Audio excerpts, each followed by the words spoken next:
시간대 주님의 자녀로 택하시어 이 귀중한 교회 지체로 삼아주시고 주님 앞에 나와 찬양과 기도와 예배를 드릴 수 있게 해주시니 감사합니다. 지난 한 주간도 세상 속에서 살면서 부끄러운 언행을 하였으며 말씀에 불순종하였음을 고백합니다. 용서하여 주시옵소서. 주님, 오늘 특별히 어머니 날입니다. 주여, 우리를 위해 늘 헌신하시고 기도하시는 우리 어머니들의 깊은 사랑을 항상 기억하게 해주시고 저희 어머니들 건강 지켜주시고 항상 감사하는 마음을 간직하게 하여 주시옵소서. 지난 한 주간도 물질을 쳐주셔서 11조로 감사원금으로 드릴 수 있게 해주시니 감사합니다. 우리 베들 한인교회가 선교의 사명을 잘 감당할 수 있도록 채워주시리라 믿습니다.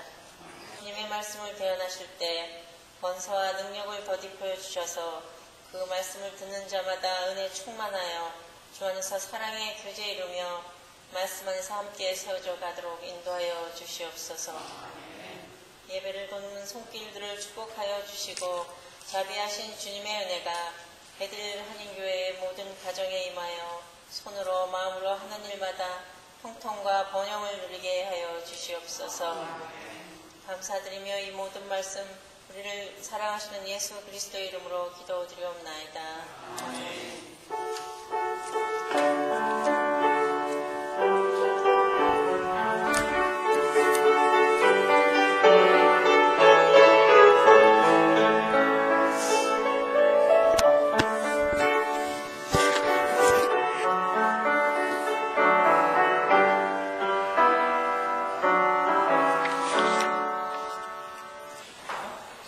증거할 본문 말씀입니다. 오늘은 다니엘서 6장 전체인데요. 그 중에 4절로 9절을 제가 먼저 봉독을 하겠습니다. 이에 총리들과 방백들이 국사에 대하여 다니엘을 고소할 틈을 얻고자 하였으나 능히 아무 틈, 아무 허물을 얻지 못하였으니 이는 그가 충성되어 아무 그릇함도 없고 아무 허물도 없음이었더라. 5절 그 사람들이 가로되 이 다니엘은 그 하나님의 율법에 대하여 그 틈을 얻지 못하면 그를 고소할 수 없으리라 하고 이에 총리들과 방백들이 모여 왕에게 나아가서 그에게 말하되 다리오 왕이여 만세수를 하옵소서. 나라의 모든 총리와 수령과 방백과 모사와 관원이 의논하고 왕에게 한 율법을 세우며 한 금령을 정하실 것을 구하려 하였는데 왕이여 그것은 곧 이제부터 30일 동안에 누구든지 왕 이외에 어느 신에게나 사람에게나 무엇을 구하면 사자굴에 던져놓기로 한 것이니이다. 8절 그런즉 왕이 원컨대 금령을 세우시고 그 조서에 어인을 찍어서 메대와 바사에 병개치 아니하는 규례를 따라 그것을 다시 고치지 못하게 하옵소서 하며 이에 다리오 왕이 조서에 어인을 찍어 금령을 내니라. 이 말씀을 중심으로 해서 오늘은 성화의 신비라는 제목으로 말씀을 증거하도록 하겠습니다. 자, 우리가 지금 다니엘서를 강의하고 있습니다. 지금 다니엘서는 12장으로 되어 있는데 그 중에 1장에서 6장까지가 천성을 향하여 부름받은 성도들이 마땅히 하나님이 주시는 계시를 받기 전에 신앙적으로 교육을 먼저 하신단 말이에요. 그래서 이제 그 교육을 1장서부터 6장 오는 동안에 쭉 교육을 했는데 오늘 그 마지막 교육한 부분을 이제 하는 겁니다. 그리고 이제 7장서부터 비로소 계시가 열리는 거거든요. 우리가 마지막으로 우리에게 주시는 교훈의 주제는 뭐냐면 반드시 신앙생활 가운데 연단을 쌓아가며 할 수밖에 없다라는 것을 우리에게 교훈하는 겁니다. 자, 이제 그 부분을 우리가 살펴볼 건데 지금 다니엘서 1장에서부터 여기까지 오는 동안에 여러 가지 교육을 많이 했어요. 첫째, 우리에게 특별한 계시로서 구원의 말씀을 주셨다 하는 것을 성도들에게 미리 알려줬었죠. 그래서 이제 천성으로부터 온 하나님의 계시는 세상의 말이 아니다 말이죠. 이 성경 말씀은 하나님이 우리에게 주시는 특별 계시의 말씀이시다. 성도들 보고 알려는 거고요.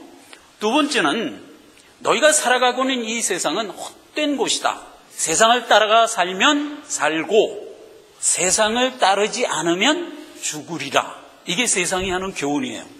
근데 그 세상이 하는 그 교훈은 큰 거짓이란 말이에요. 그럼 뭐가 참이냐? 세상을 따라 살면 반드시 망하고 영을 따라 성령의 인도함을 받아 살아야 영생에 이른다. 이게 참이란 말이에요. 그렇죠? 그래서 이제 그 부분을 교육했었고요. 그 다음에 이제 지난 5장에서는 또 뭘 교육했냐? 너희가 살아가는 이 세상은 마감하는 날이 있다. 즉 종말이 있다 하는 것을 이제 우리 보고 알라는 겁니다. 그래서 우리가 사는 이 삶은 종말을 향해 가고 있는 삶이기 때문에 언제나 너희가 살아갈 때 무엇을 준비하라? 종말을 준비하며 살아라. 이렇게 이제 교훈을 했던 거예요. 그리고 이제 오늘 이제 그러한 교훈 쭉 해오고 마지막으로 한 교훈 하나를 더 주는데 그것이 뭐다? 이제 환난과 인내 가운데 너희가 너희는 반드시 싸우며 살아야 된다 하는 것을 이제 마지막으로 교훈하고 있는 것입니다. 자, 제가 오늘 읽은 이 4절에서 9절 말씀이 요체긴 한데 그래도 이제 6장을 우리가 좀 개괄을 해야 되지 않겠어요? 잠깐 성경을 펴서 자 6장 1절에 보니까 이제 다리오 왕이 이제 나라를 얻었습니다. 즉 바벨론 나라는 70년 포로 생활이라는 어떤 기간으로 설정된 하나의 열국이었죠. 한 70년 동안 이스라엘을 포로로 잡아서 다스리리라 한 그 말 자체가 벌써 우리의 구속사를 모형으로 드러내 보여주고 있었던 거잖아요. 그래서 이렇게 이제 한 섹션이 지나가고 지금 고레스라는 왕이 바벨론을 침공했던 겁니다. 그런데 그때 자기 장인인 다리오 왕과 함께 침공을 했어요.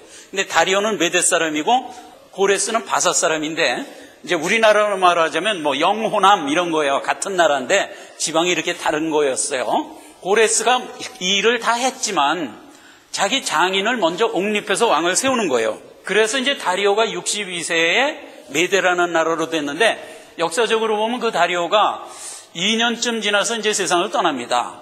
고레스가 이어서 왕이 돼갖고 바사국을 이룬 겁니다. 그 바사국이 페르시아죠. 그렇죠? 오늘날 이란입니다. 그렇게 해서 이제 페르시아 제국이 200년간 연속되는 것으로 지금 구속사 중에서 두 번째 섹션이 지금 이어가고 있는 겁니다. 1절입니다. 다리오가 자기 시몬대로 방백 120명을 세워 전국을 통치하게 하고 또 그들 위에 총리 셋을 두었으니 다니엘이 그 중에 하나이라. 이는 방백들로 총리에게 자기의 직무를 보고하게 하여 왕에게 손해가 없게 하려 함이었더라 라고 해서 지금 이미 나이가 87세나 된 다니엘을 다시 총리로 기용을 합니다. 그래갖고 이제 총리 셋을 뒀는데 그 총리 셋 중에서 수석 총리로 딱 세웠단 말이에요. 그랬더니 나머지 이 메대에 있는 방백들이 다니엘을 질시한 거예요. 이렇게 죄목을 씌워서 좀 이렇게 끌어내리고 싶은데 뭐 씌울 죄목이 없는 거예요.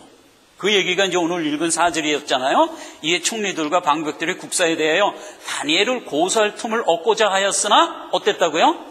능히 아무 틈 아무 허물을 얻지 못하였으니 이는 그가 충성되어 아무 그릇함도 없고 아무 허물도 없음이었더라. 그래서 도무지 뭐 이렇게 죄목이 없는 거예요. 그래갖고 방백이 생각해낸 게 뭐냐 하면 할 수 없다.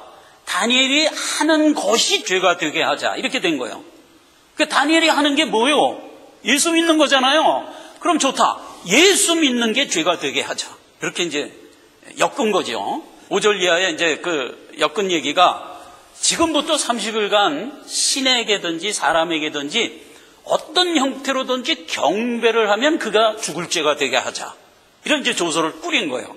그래서 이제 다리오 왕한테 갖고 가서 자, 우리가 이런 조서를 만들었으니까 국가의 안위를 위해서 이 법을 하나 세웁시다. 해갖고 이제 뭐 다리오는 그게 무슨 뜻인지도 모르고 이제 도장을 찍었단 말이에요.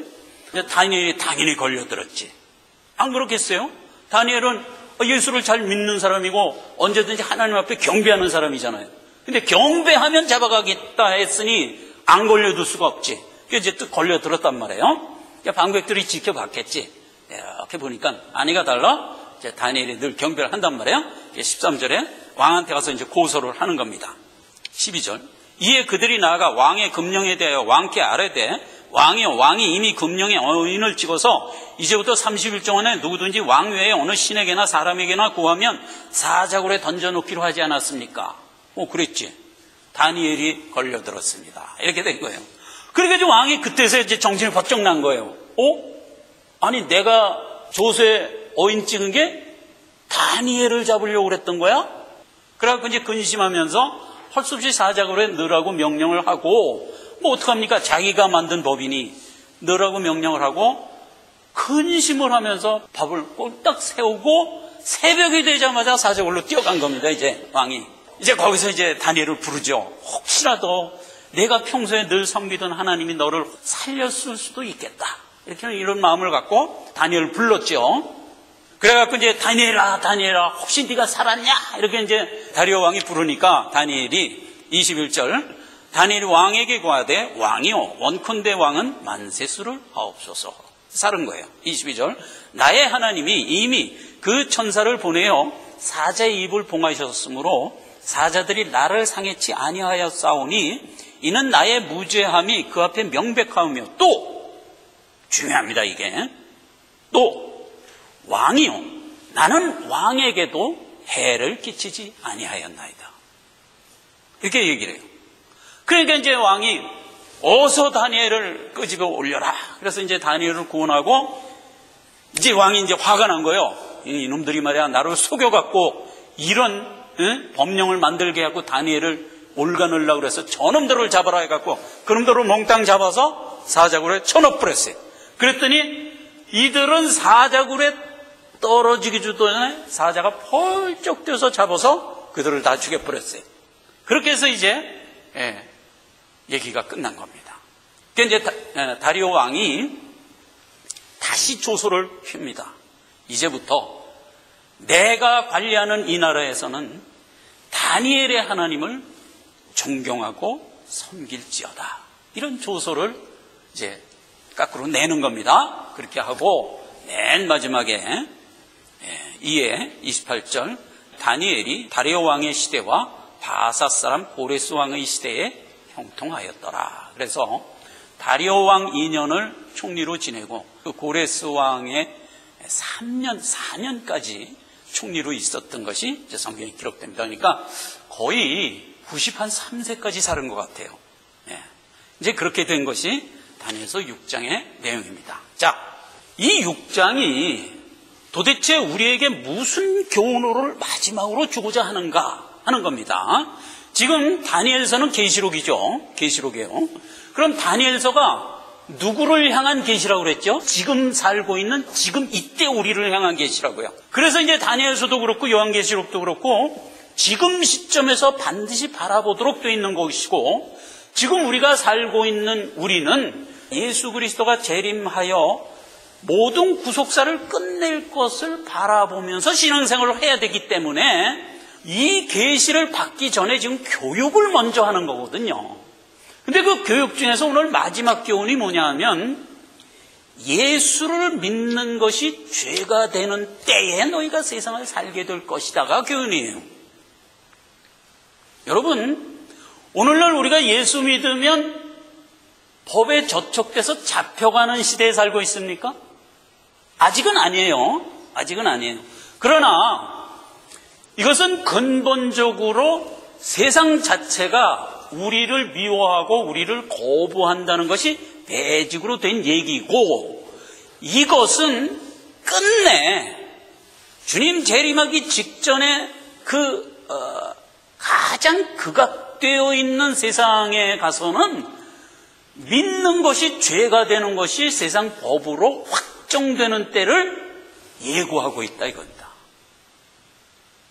그래서 우리가 그때를 준비하면서 사는 자들이기 때문에 오늘 이 다니엘서 6장에 나와 있는 이 내용을 가지고 충분히 교육을 받아야 됩니다. 이것을 우리가 인식을 해야 됩니다. 말하자면 다니엘처럼 그럼에도 불구하고 우리는 믿음을 지키는 자가 돼 있어야만 되는 겁니다.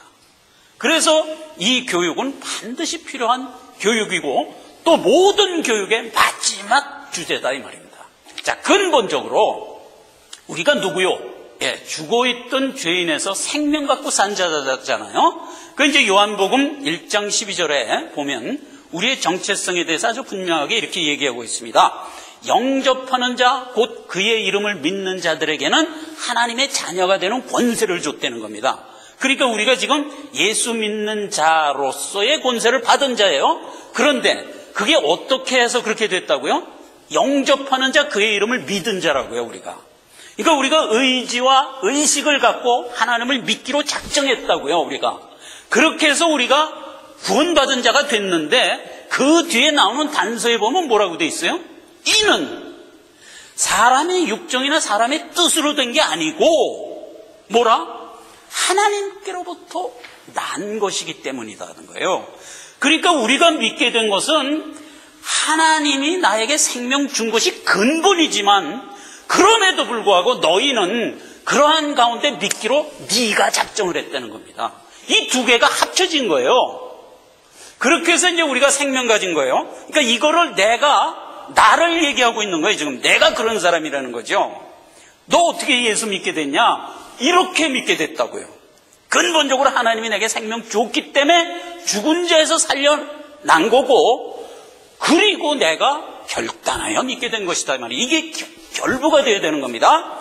자, 그런데 세상과 우리가 어떻게 다르냐 하는 거는 근본적으로 우리는 생명 가진 자들이고 세상은 생명이 없는 자들이란 말이에요. 죽어있는 죄인이란 말이에요. 요한일서 3장 8절 9절입니다. 죄를 짓는 자는 마귀에게 속하나니 마귀는 처음부터 범죄함이니라. 하나님의 아들이 나타나신 것은 마귀를 멸하려 하심이라. 그렇죠? 근본적으로 죄를 짓는 것은 마귀에게 속한 자들이기 때문에 죄를 짓는 거예요. 그리고 그 마귀는 반드시 하나님이 멸할 거예요. 이건 이제 기조가 되어 있는 상태에서 그럼 우리는 누구냐? 우리는 이렇다는 거예요. 9절. 하나님께로서 난 자마다 죄를 짓지 아니하나니 이는 하나님의 씨가 그 속에 거함이요. 저도 범죄치 못하는 것은 왜 범죄치 못하냐 하면 너희가 하나님께로부터 났기 때문이다 이거예요. 자, 요 얘기는 굉장히 신비스러운 얘기면서도 이거를 신비 혹은 주술적으로 받으면 안 되는 얘기입니다. 자, 다시 한번 얘기합니다. 너희는 범죄치 못한다는 겁니다. 왜 범죄치 못하냐? 하나님께로부터 났기 때문에 범죄치 못한다는 겁니다.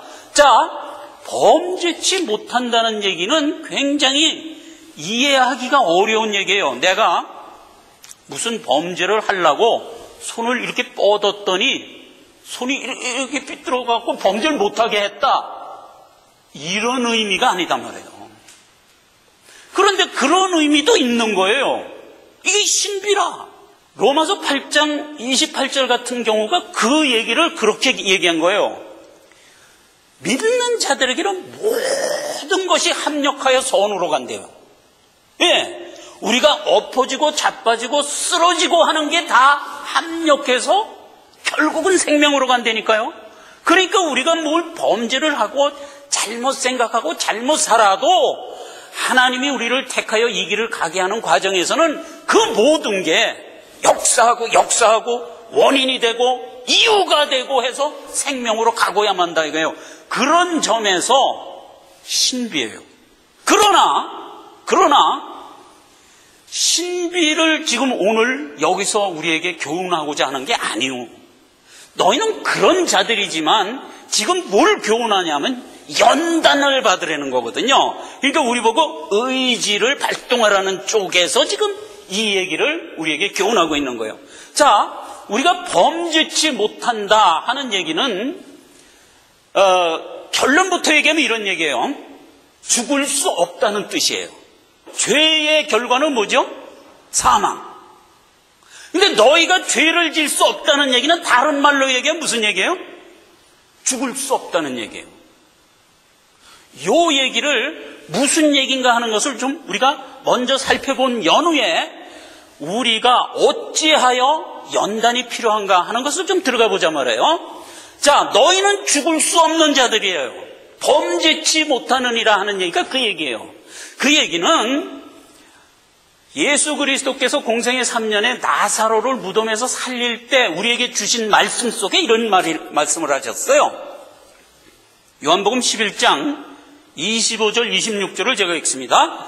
예수께서 나는 부활이요 생명이니 나를 믿는 자는 죽어도 살겠고 무릇 살아서 나를 믿는 자는 영원히 죽지 아니하리라. 이것을 내가 믿느냐? 자, 요 얘기 보세요. 나는 누구라? 부활이요 생명이에요. 그럼 부활은 무슨 말이고 생명은 무슨 말이에요? 살았다는 것을 의미하는 거예요.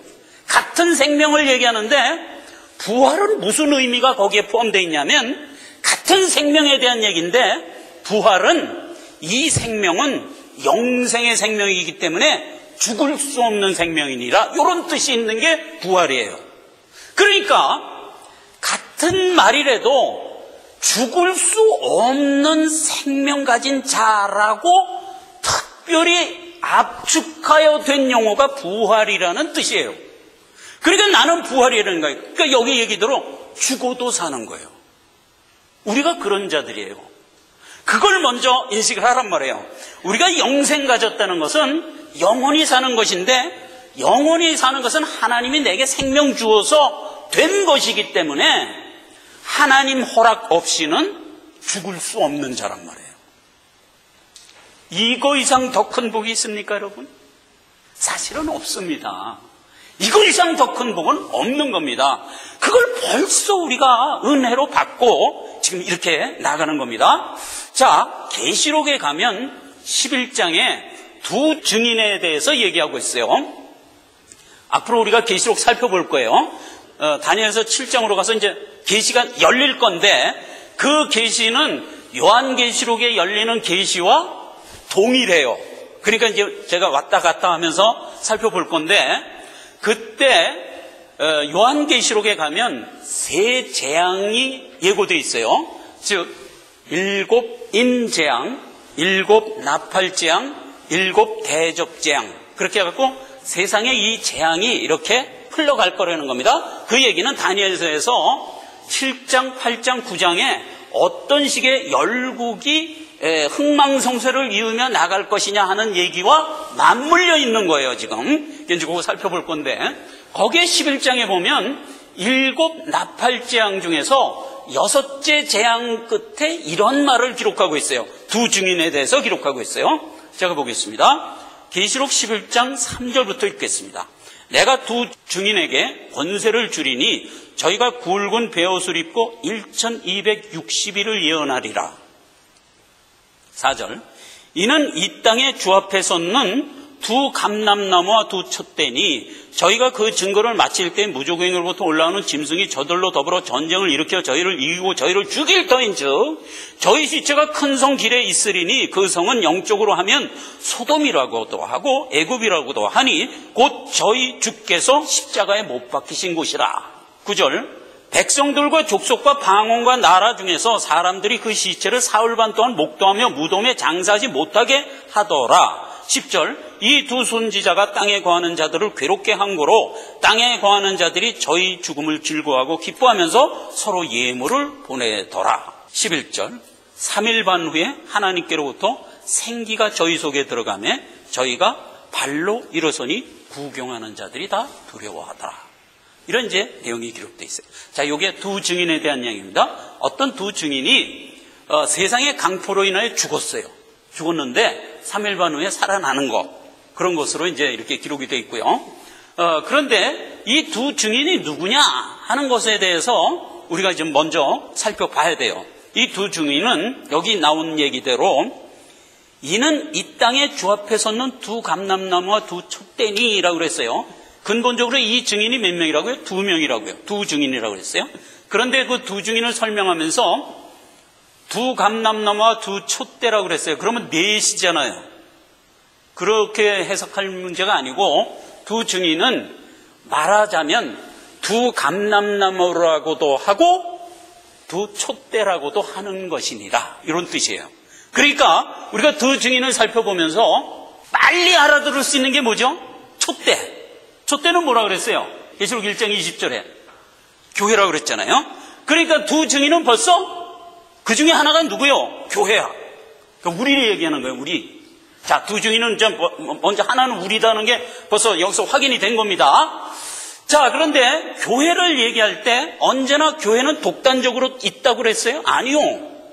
언제나 한 몸을 이루고 있죠. 그러니까 교회 머리가 예수 그리스도고 거기에 붙은 몸이 우리 성도 지체. 그렇게 해서 한 몸을 이루어진 거기 때문에 두 촛대 그랬을 때 누구를 얘기하는 거예요? 당연히 예수님과 나지. 그렇죠? 예수님과 나를 얘기하는 게 이게 두 증인의 실체다 이거예요. 그런데 이 얘기를 왜 감람나무라는 말로 또 얘기를 했을까? 예, 감람나무라는 말은 생명과 관련돼서 설명하고자 해서 또 감람나무라고 얘기를 한 거예요. 그걸 보자 말이죠. 자, 여기 보면 감람나무와 관련된 두 증인에 대해서는 또 다른 계시록이 스가랴서입니다. 근데 스가랴서에 보면 감람나무 두 증인에 대해서 자세히 얘기했어요. 그 얘기를 한번 가봅시다. 스가랴서 4장 11절에 이렇게 되어 있어요. 내가 물어 가로되 등대 좌우의 두 감람나무는 무슨 뜻이니까? 12절 다시 그에게 물어 가로되 금기름을 흘러내는 두 금관 옆에 있는 이 감람나무 두 가지는 무슨 뜻이니까? 14절에 답이 나오죠. 가로되 이는 기름 발리운 자 둘이니 온 세상의 주 앞에 모셔섰는 자니라. 이렇게 되어 있어요. 자, 감람나무가 어디 있다고요 지금? 보좌의 등대 좌우에 있다고요. 그럼 등대는 뭐라고요? 등대는 계시록에서 우리가 살펴볼 때 하나님의 영이 등대라고 해석이 돼 있어요. 그렇죠? 그렇기 때문에 등대는 영생 가진 하나님 자체를 얘기하는 거예요. 그런데 그 하나님이라는 생명 좌우에 뭐가 있다고요? 감람나무가 하나씩 있다고요. 그런데 기름 발리었다는 거예요. 자, 그러면 하나님 보좌 좌편과 우편에 있는 자가 누구요? 이건 뭐 상식이지. 예수님이 부활승천에서 어디로 갔어요? 하나님 보좌 우편에 가 계셨어요. 그렇죠? 그리고 그 예수님이 계시록을 열면서 우리한테 뭐라고 얘기했어요? 마지막 교회 라오디게아 교회를 교육할 때 너희가 성화의 여정을 다 마치고 나면 어디로 갈 거라고 그랬어요? 내가 하나님 보좌에 앉은 것 같이 너희도 그 보좌 옆에 앉으리라 라고 얘기했잖아요. 그러니까 등대, 즉 하나님 좌우에 있는 자가 누구요? 예수님과 성도란 말이에요. 그러니까 여기서도 뭐가 됐어요? 두 증인의 내용이 곧 우리와 예수님이다 하는 것이 또 이제 해석이 된 거예요. 자, 그런데 왜 감람나무 쪽에서 설명을 했다고요? 생명에 대한 것을 얘기하기 위해서요. 아까 교회는 한 몸이라는 데 포인트가 있었지만 감람나무는 뭐에 대해 포인트가 있다? 생명에 대한 포인트란 말이에요. 즉 아까 예수님이 나사로 살릴 때 주셨던 그 말씀, 너희는 부활이요 생명인 나와 동격인 자들이다 이거요. 즉 죽어도 사는 자들이다 이거요. 그리고 영원히 사는 자들이다 이거요. 요걸 우리가 알아야 돼요. 요러한 하나님의 말하자면 속성을, 근원을 우리가 가지고 증인으로 부름을 받았단 말이에요. 부름을 받았단 말이에요. 그래서 아까 이 두 증인에 대하여 계시록 11장이 얘기해 준 얘기를 좀 더 자세히 다시 봅시다. 이렇게 돼 있어요. 두 증인이 막 증거를 했다는 겁니다. 증거를 했더니 세상 사람들이 괴로워했대요. 여러분, 우리 자체가 예수 믿는 모습으로 살아가고, 그리고 예수 믿으라고 또 말도 해. 그걸 세상 사람들이 들으면 기뻐할까 괴로워할까? 괴로워한다니까요. 그래서 전도가 어려운 거예요. 예. 원래 죄인들은요 생명을 미워하게 돼 있어요. 요한복음 1장에도 뭐라고 그랬어요? 예수님이 빛이라고 그랬는데 세상이 뭐라고 그랬어요? 세상이 그 빛을 미워했다고 돼 있잖아요. 이건 근본이에요, 근본. 그러니까 생명 안 가진 자가, 즉 죽은 자는 생명 가진 자를 언제나 미워하게 돼 있어요. 예. 그래서 두 증인이 생명 갖고 살아갔더니 어떻게 됐다? 세상이 괴로워한 거야, 미워한 거야. 그래서 결국 어떻게 됐어요? 죽여버렸어요. 이게 세상이에요. 이게. 그런데 그 두 증인이 지금 어디 있어요? 당연히 세상에 있지. 그러니까 어떤 결과를 낳았겠어요? 죽었지. 그 얘기를 하는 거예요, 지금. 다시 봅시다. 계시록 11장 7절. 지금 두 증인에 대해서 얘기하는 겁니다. 저희가 증거를 마칠 때 무저구행으로부터 올라오는 짐승이 저희를 더불어 전쟁을 일으켜 저희를 이기고 저희를 죽일 터인즉, 지금 영적인 얘기를 하고 있는 거예요. 저희 시체가 큰 성 길에 있으리니 그 성은 영적으로 하면 소돔이라고도 하고 애굽이라고도 하고 곧 저희 주께서 십자가에 못 박히신 곳이라 이거예요. 자, 세상이 어떤 곳이라? 예수님 왔을 때 죽인 곳이단 말이에요. 지금 사도 요한이 계시록을 열 때 보좌에 끌려 올라가서 봤어요. 그랬더니 사도 요한이 예수님을 보고 어떻게 느꼈다고 그랬어요? 일찍 죽임을 당한 사람 같다? 이렇게 느꼈다고 그랬잖아요. 바로 이 얘기예요. 예수님은 우리보다 먼저 이 땅에 와서 생명 가진 자로 살았더니 어떻게 됐어요? 세상이 미워하여 죽인 거예요. 그래서 세상을 뭐라고 얘기한다? 소돔이라고도 하고 애굽이라고도 하고 예수 십자가에 못 박혀 죽은 곳이라고도 한다 이거예요. 이게 세상의 이름이에요. 거기에 너희를 증인으로 내가 불렀다 이겁니다. 그 얘기예요. 그래서 예수님이 세상에서 생명 가진 자로 살기 위하여 이 땅에 왔더니 세상이 어떻게 했어요? 볼때같이 달려붙어서 죽여버렸단 말이에요. 왜 죽였죠? 오늘 다니엘서 6장의 내용이에요. 예수 믿는 것이 죽일 죄가 되어 있는 곳, 이게 세상이란 말이에요. 왜 예수님을 죽였죠? 너 왜 생명 갖고 사냐? 그게 죄목이 돼서 죽인 거예요. 우리는 다 죽어 있는 모습으로 사는데 왜 너만 생명 갖고 사냐? 그리고 죽인 거예요. 그게 오늘 다니엘서 6장에 예수를 믿는 것이 죄가 되게 하자, 이런 조서를 만들어낸 거예요. 그리고 세상이 그 법을 공포해버린 거예요. 그러니까 세상은 근본적으로 무슨 법을 가지고 있다? 생명 갖고 사는 자를 죽이도록 돼 있는 법을 가지고 있는 곳, 즉 소돔이라고도 하고 애굽이라고도 하고 십자가에서 예수님을 죽인 곳이라고도 하는 곳, 이게 세상이란 말이에요. 이 근원을 우리가 알아야 돼요. 이 근원을. 그런데 거기에 지금 예수님이 두 증인의 한 증인으로 먼저 선도해서 이 길을 갔잖아요. 그리고 우리가 두 번째 증인으로 이 길을 가도록 부름을 받은 자들이에요. 결과는 어떻게 됐어요? 죽었어요. 그런데 결과는 어떻게 됐어요? 살았잖아요. 나는 부활이요 생명이니 죽어도 살겠고잖아요.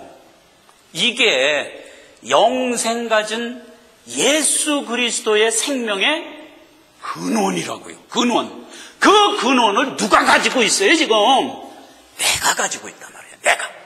이 기본을 먼저 내가 딱 정립을 하고 그리고 지금 소돔이라고도 하고 애굽이라고도 하고 예수를 십자가에서 못 박혀 죽인 곳이라고도 하는 이 세상에 너희가 통과를 하라 이겁니다. 이게 마지막으로 지금 다니엘서 6장에서 우리에게 주고자 하는 교훈의 주제다 말이에요. 히브리서 5장 14절에 보면 단단한 식물은 장성한 자의 것이니 너희는 지각을 사용함으로 연단을 받아 선악을 분별하는 자들이니라. 그러니까 우리가 옳고 그른 것, 생명과 죽은 것이 무엇인가를 분별하며 이 길을 걷는데 무엇을 이용하여 그것을 알며 간다고요? 연단. 세상을 통과하면서 받는 여러 가지 환난 중에서 그것을 통과하면서 가면서 쌓은 연단이 결국 이것을 분별하게 된다 이거예요. 또 요한일서 5장 20절에는 또 아는 것은 이것이니 하나님이 아들이 이르러 우리에게 지각을 주사 우리로 참된 자를 알게 하신 것과 또한 우리가 참된 자 곧 그의 아들 예수 그리스도 안에 있는 것이니 그는 참 하나님이시요 영생이시라. 우리가 아는 게 뭐예요? 내가 예수 그리스도와 한 몸을 입고 있는 영생 가진 자라는 거예요. 그래서 또 아는 게 뭐라고요? 그래서 나는 예수와 함께 이 길을 가야만 되는 자들이고 그것을 아는 자란 말이에요. 내가 또 아는 것은, 그래서 증인으로 부름을 받은 우리는 이 길을 가야만 되는 자들이다 이겁니다. 누가복음 22장 28절에는 너희는 나의 모든 시험 중에 항상 나와 함께 있는 자들이었다는 거예요. 그렇죠? 예수님이 이 땅에 오셔서 십자가에 못 박혀 죽기까지 겪으셨던 모든 삶의 여정을 우리도 동일하게 겪으면서 산다는 거예요. 우리가 동격이라는 거예요. 생명을 동일하게 가지고 있는 자기 때문에 그 처음 출발해서 가는 길도 동일하다는 거예요.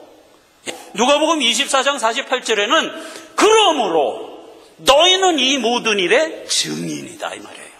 15장 마지막 절에 뭐라 하냐면 예수님이 한 구속사를 누가 와서 증거할 거라는 거예요? 성령이 와서 증거할 거래요. 성령은 곧 아까 얘기했던 두 증인 중에서 성령이 이제 한 분이란 말이에요. 그게 예수님이기도 하고 성령이기도 하고 그런 거란 말이에요. 그 성령이 와서 증거를 할 거지만 너희도 처음부터 나와 함께 있었으므로 너희도 증거하라 이렇게 돼 있어요. 그러니까 우리에게 뭐를 주고 있어요? 성령이 근본적으로 예수를 증거하는 그 직임을 우리에게도 준 거예요. 그러니까 우리는 생명 갖고 살아가는 그 삶 자체가 뭐예요? 생명을 증거하는 삶이거든요. 그래서 증인이라는 거예요. 내 자신이 믿음 갖고 산다는 그 자체가 증인이라니까.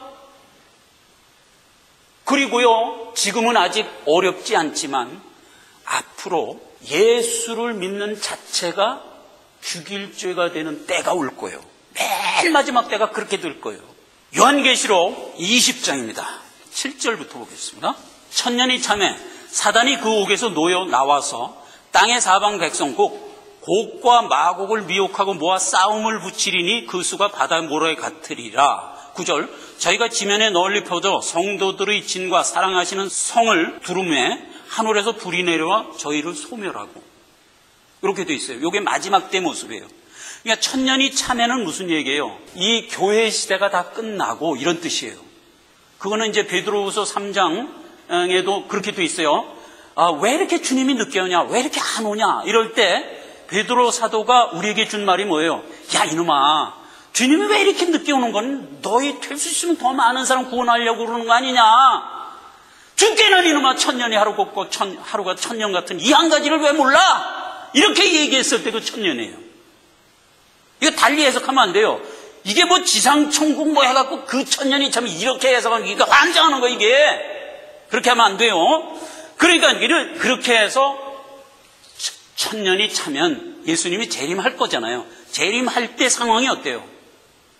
사단이 성도들을 두르고 죽이려고 다 모여있는 상태란 말이에요. 그런 때가 딱 될 거예요. 그때 주님이 오셔서 저들을 진멸하고 구속사를 끝내는 거예요. 그래서 맨 마지막에 계시록에 되어 있는 세상의 모습은 죄가 관영된 모습이고, 세상의 죄가 관영된 모습은 성도들 입장인 우리에게서 볼 때는 우리를 죽이려 하는 때란 말이에요. 그거를 우리가 이 시대를 살아가면서 그 마지막 때의 그 포인트를 언제나 우리 마음속에 간직하며 오늘을 준비하란 말이에요. 요한복음 14장 12절에 내가 진실로 진실로 너에게 이르노니 나를 믿는 자는 나의 일을 너희도 할 것이요 이보다 큰 일도 하리라.